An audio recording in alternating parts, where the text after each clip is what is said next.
training center na ito na dati rin daw ospital, nababalot din di umano ng mga kababalaghan. Ginamit daw muna ang gusaling ito bilang paaralan bago ginawang ospital noong taong 1999. Makalipas ang ilang taon, nagsara ang ospital at ginamit naman ito bilang training center ng mga kabataan. Pero maski mahigit 10 taon na ang nakalilipas, tila may nagpaparamdam pa rin daw dito ng mga espiritu. Sila kaya ang mga pasyenteng binawian ng buhay noong ito'y nagsisilbi pang ospital. Naka-confine, tapos may namatay na bata lang naman yung sinasabi nila na namatay. May history din na during the old na nung elementarya pa lang, meron daw nakulong sa cabinet na bata na ikulong ng teacher.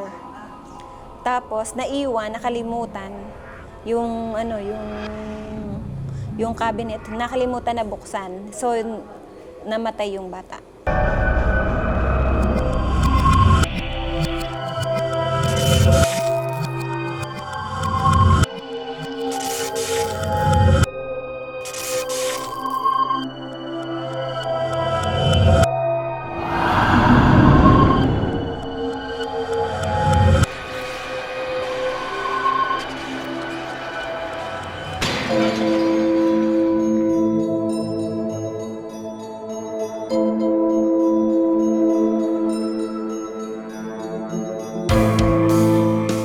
Si Ramil, dating estudyante sa nasabing training center, may nakapangingilabot daw na karanasan dito sa dating ospital. At hindi katulad ng iba na sa gabi nagpapakita, maliwanag pang araw ng ito ay magpakita sa kanya.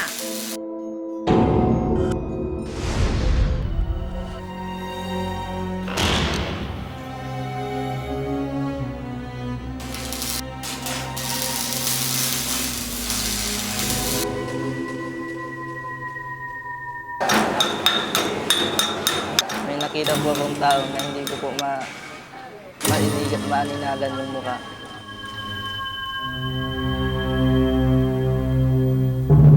Tapos po, nang ako po yung lumabas, sinabi ko na po sa mga kasama ko. Pero hindi po nila nakita. Gusto ko ba yun? Hindi, wala. Niluloko mo lang kami ni ate.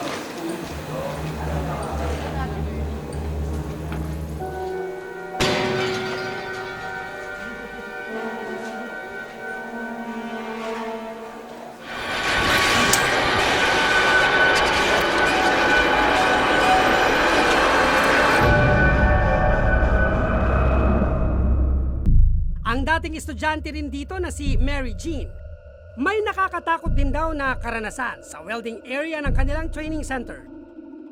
Ang multo, hindi lang daw nagpakita sa kanya, kundi hinawakan pa raw siya. Tulad kay Ramil, maliwanag pangaraw nang ito ay nagpakita.